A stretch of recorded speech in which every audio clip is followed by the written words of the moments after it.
Welcome to The Link. I'm Joni Sutter. The Link is a program all about linking you with the resources in your community. On today's show, we're going to introduce you to Carol Fitzgerald for the first part of our show, who's the Executive Director of New Horizons Incorporated, which is main facility located right here in Farmington. And then we're going to have a chance to meet Gary Gross, who's one of the residents at New Horizons. Carol, thank you so much for coming in. Oh, thank you for having me, On Joni. The Link. I think most of us know about the beautiful New Horizons Village that's kind of in the Unionville section of Farmington, but you're here to talk about some of the new things that are going on at New Horizons. But before we get to that, can you tell us how the 26 acres came to be for residential living, independent residential living for people with disabilities? Sure, I'd love to. About 32 years ago, in 1986, the village opened. But 30 years prior, in the 50s, there were a group of very courageous individuals that lived at New Britain Memorial Hospital. They themselves were disabled, and they dreamed of living a different life, of having an apartment just like you and I. Some of them had lived 10 years in a medical facility. And so they masterminded, fundraised, made a lot of noise, and created the ability to purchase the land, the 26 acres in Farmington, Connecticut. It took them 30 years before the first resident could move in. A lot of work to obviously build the buildings, fundraise to build the buildings, and then ultimately to get the funding from the state to help the individuals that would move in be able to pay the rent.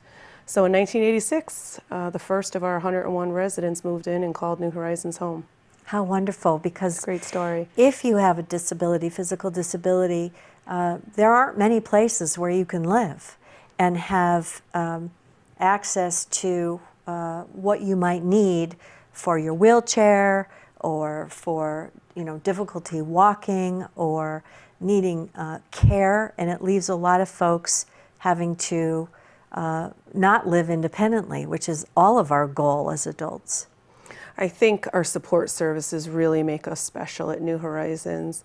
In addition to the fact that we have lovely cottage apartments and congregate housing that are accessible to our tenants, we also offer support services. We have transportation. You might see our vans driving throughout the area. And the vans take the tenants to work in some cases, to school. Many attend the local colleges, to religious services, to visit family, all those things that we all... Shopping. Et cetera. Yep. And then in addition to that, we offer backup care. Our tenants hire their own personal care attendants that tend to their daily needs, but there are many instances where the care attendants do not show up for whatever reasons, and we have 24/7 backup care, 2 people on staff at all times that will help them through those situations, because many of our tenants would not be able to get out of bed or get ready for their day if they did not have those services. Right. The apartments are lovely. You said cottage style, and they truly are. I've been in them, and they are absolutely lovely. All the counters are lowered for cooking, for eating. Wheelchair height, they used to be. I imagine they still are. The bedrooms are lovely. The bathrooms are spacious. They are. There was a lot of vision back in the 1980s. Remember, ADA did not exist then. So our founders, didn't. That came in after we were built. So it's amazing that we have the accessibility that we have. They really worked very hard to make sure that everything was well thought out when they built New Horizons. I mean, we are working now to still kind of come up to date with what's readily available. Things have changed over 30 years. Wheelchairs have gotten larger, and there's other gadgets and things that could make life more easily accessible for our residents. So we are undergoing a capital campaign right now in order to make those upgrades to New Horizons Village. In the spring, we will be updating all the exterior, the new siding, windows, doors, lighting, wider doors, things like that, better paving with no inclines, just to make the facility even that much more, friendly to our tenants. And many people may have visited New Horizons to come to an event, like the Strawberry Festival is one that comes to mind. and you have a pavilion area where I know they have picnics. You have a library. You have another, I call it, it looks like a large gymnasium, The great but the great room. room where a variety of things happen. And people may come in to an event and know a little bit about New Horizons that way, but the capital campaign is directly focused at some of the aging buildings as well as maybe some new construction down the line. Right. So one of the things about New Horizons Village is that when you move into the village, and we do have a waiting list that does move along quickly, you must move into a 2-bedroom apartment. Okay. Meaning that each person gets their own bedroom, but they must share a bathroom, living room, and dining and kitchen area. And that's challenging sometimes for adults. Again, we serve age 18 to 80 plus. And so right now we have 2/3 double units, and when you come in, you move into a double, and then based on your seniority, you can move into a single, but unfortunately, that takes about 15 years now. People come into New Horizons Village and they don't move out, they stay there, so that's the beauty of our community. So what we're hoping to do is build a new 22-unit building that will have all single units, so that when you move into New Horizons, it will be a much shorter stay before you get your own apartment. You've got about 100 residents We do. that live at New Horizons. And how did the art celebration come to be? There was an article in the Hartford Courant. I hope some of you saw it. They actually had a photo in there of art by a gentleman who's at another off-site location named Harold, who did a beautiful piece. And so there are artists at New Horizons. And how did this art celebration come to fruition? Well, as you saw, we do have many talented artists at New Horizons. But it started because we saw firsthand at New Horizons how art and art therapy really enhance the lives of our tenants, as they do for all of us. Right. Helping us deal with the stresses of life and the daily challenges related to people with physical disabilities, as you could imagine, could be very significant. So we started an art therapy program through the generous funding from the Hartford Foundation for Public Giving and the Farmington Community Chest. And it's just been a huge success and took us in places we never thought we would go. And so, village versus art celebration, it seemed like a natural celebration of art. And, Dan Hinks, who is on our board of directors, owns Infinity Hall and generously offered his venue to us. And what a celebration it was. It was an incredible event to showcase the art of so many individuals with so much talent.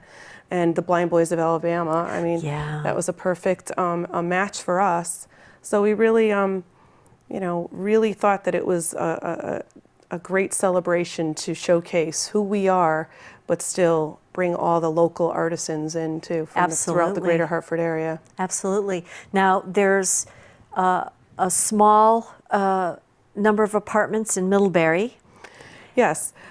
So Harold, as you mentioned, lives in our Middlebury apartment complex. It's a small building outside of Waterbury, and it doesn't have the support services that we have at New Horizons Village, but it is accessible, and it's a lovely building there with 5 units.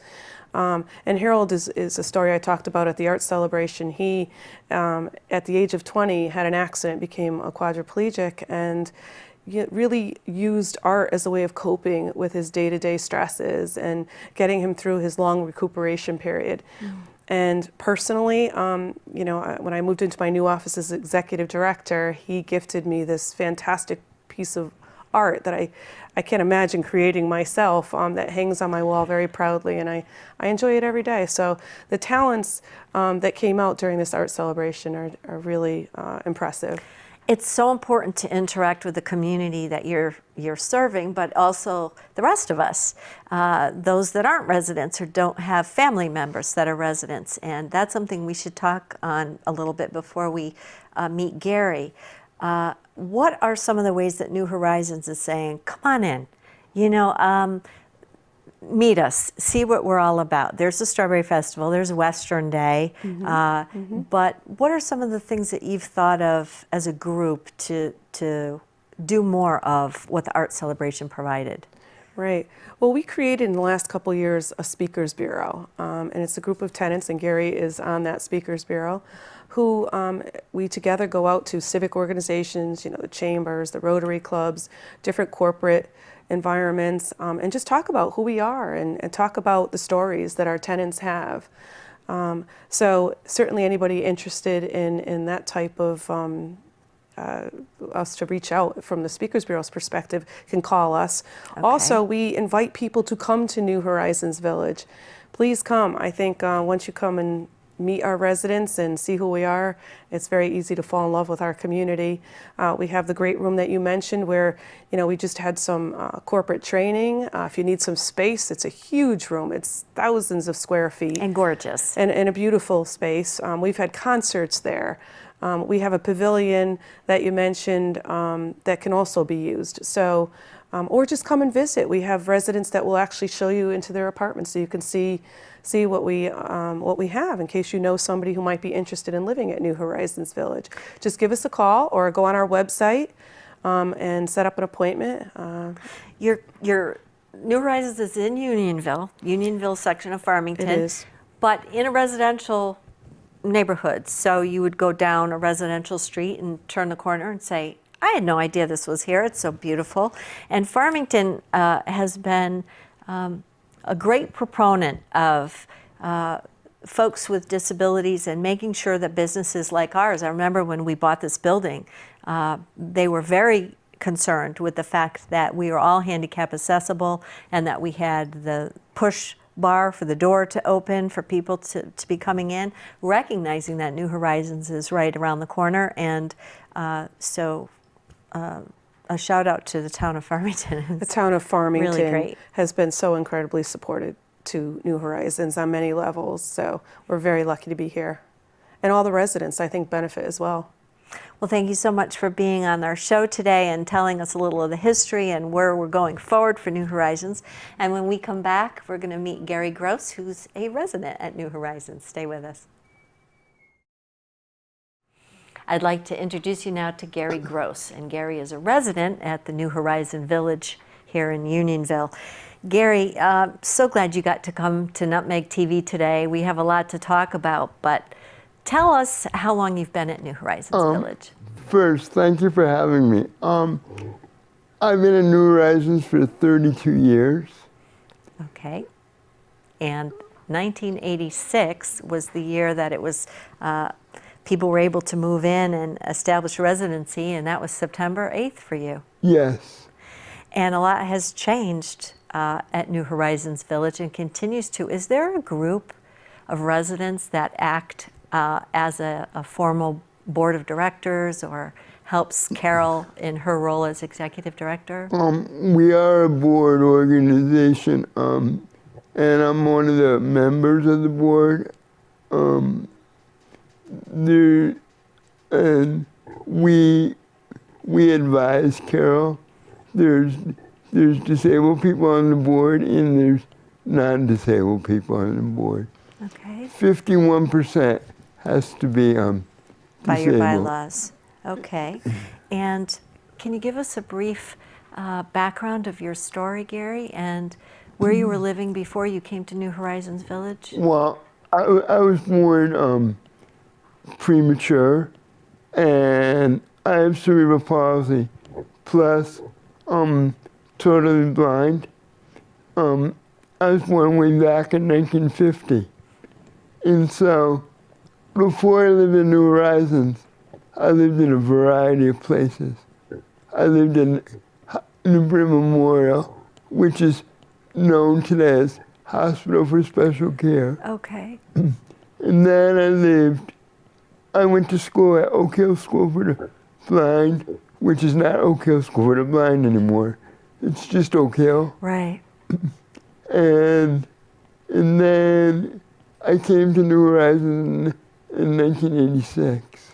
Okay, 1986. So you were one of the members of the founding group. Yes. Okay, and you were living in New Britain at the time. Is the Hospital for Special Care, that's no longer residential, is it? Is that just, or are there some residents there? It's rehab, but it's also residential. Okay, so it's obvious to us that independent living is very important for someone with a disability, but you live that. So in that, it's cognitively obvious to me that you would want to live independently. You are the one with a disability. And so I'd like you to tell us the importance of independent living and how that has enriched your life. Okay. Well, it's very important for disabled people to live as independent as possible because the world has really changed. Our younger residents that live at New Horizons, they want a lot of opportunities. In today's world, disabled residents want jobs, they want other opportunities to do things. And in the world today, New Horizons gives them that chance to do things. Because, like, we have the vans, we have, and our vans and our transportation department, they're busy all the time, taking people out to different trips and different functions. And the big thing for disabled people is that a lot of people who live at New Horizons, it's better to live in New Horizons for some people than live out in the community because if you live out in the community sometimes, you're isolated. Yes. And New Horizons, you're not isolated because you have people who have similar situations. Similar situations, and if you want to go back into your apartment and you want some alone time, you have that. You're not sharing, well, in some cases you're sharing an apartment, but not, you still have your own private Right. bedroom. In your case, you have your own apartment, and so you can have that space, but also you can get together with other people, which is important. Isolation is not a good thing for anybody. Right. And, but what else would you like to tell us about disability in general? People, let's say you've never been disabled, and then you become disabled through disease or an accident or being born disabled. But especially if you become disabled through disease or something. Obviously, no one wants to become disabled. But if you can, with the right situation, with therapy and stuff, and learn how to function as well as you can function, you can have some kind of good quality of life. I mean, it's possible to have a pretty good life being disabled, and do as much as you can. Right, and I think that someone like you and the other members of your board who have thought about issues around people with disabilities are a great resource to people like Carol and other organizations because you're providing a perspective that's crucial to decision making for people with disabilities. For example, your transportation program, I know that residents can attend college classes. Tungus is very close to New Right. Horizons, and they offer classes. So outside of shopping and the have-to things, if someone wanted to attend a class and expand their horizons, they would be able to do that and interact with other class members. We have a tenant right now who's going to Central, and she's trying to get her master's in biology, and she wants to become a doctor. It's fascinating. And we have so many interesting tenants. Like Carol said, we just had a concert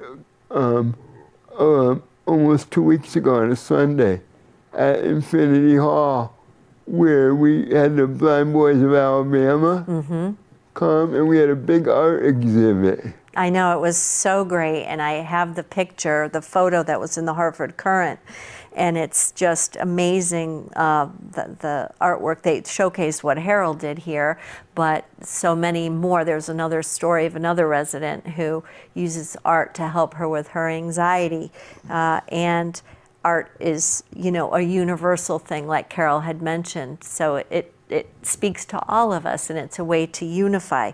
You yourself attended college at Central Connecticut State University, Yeah. and you graduated with a major in sociology. And then last Sunday, we had our holiday party, Okay. and that was a very good time. I mean, we try to give the residents of New Horizons, we try to make it as much as a home as we can, because for a lot of our residents, that's their first experience about being away from whatever situation they were in. I mean, a lot of residents have just come from their home.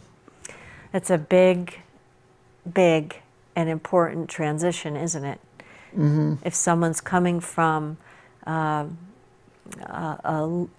let's put it in quotes, normal life, I don't know what is normal these days, and were to have an accident or to have a disease and find themselves in need of a different kind of housing, that's a very important transition, and it would take others like yourself to make that transition easy as possible for your residents. And so we want the residents to have the best experience that the residents can have at New Horizons. Mm-hmm. I mean, New Horizons is pretty good, you know, is really good, but we also want people to realize we're you know, we can do so much, but there are going to be barriers, but even with the barriers, with the support at New Horizons, and you know, we can't go wrong because we have so much support. Right. And that's the key, isn't it? Is that when you're put into a situation, forced into a situation, you want to call it anything that you'd like, you can make the beautiful space available at New Horizons and all the extra support, but it comes down to the individual and what they're going to do with all of that support. And you're providing that for people, you're offering your own personal experience as a measure of support. Right. And so others can take advantage of that. And I think that's wonderful. And we're so glad that right here in Farmington, New Horizons Village is here, and I'm so excited to hear about your new initiatives that Carol discussed with the capital improvement campaign and the renovation of some of the, you know, the buildings have aged, although they look beautiful, you know, people, you know, maybe needing, she mentioned some thermal, you know, care with windows and doors and things like that, so everybody's, you know, things are kept up, and I think that's wonderful. I just wanted to say one more thing. Absolutely. I just wanted to wish everybody in Connecticut season's greetings and a Happy New Year. And I want to thank Nutmeg TV for giving New Horizons an opportunity to come on. Oh, Gary, it was our pleasure and honor to have you. And I see the Star of David is around your neck. And it was a long time ago that you were bar mitzvahed. But you have a beautiful Star of David that we can see here on you. And you wear that very proudly, I can tell. Thank you. You're welcome. Thank you so much for coming on. And for all of us at Nutmeg TV, until next time, I'm Joni Sutter.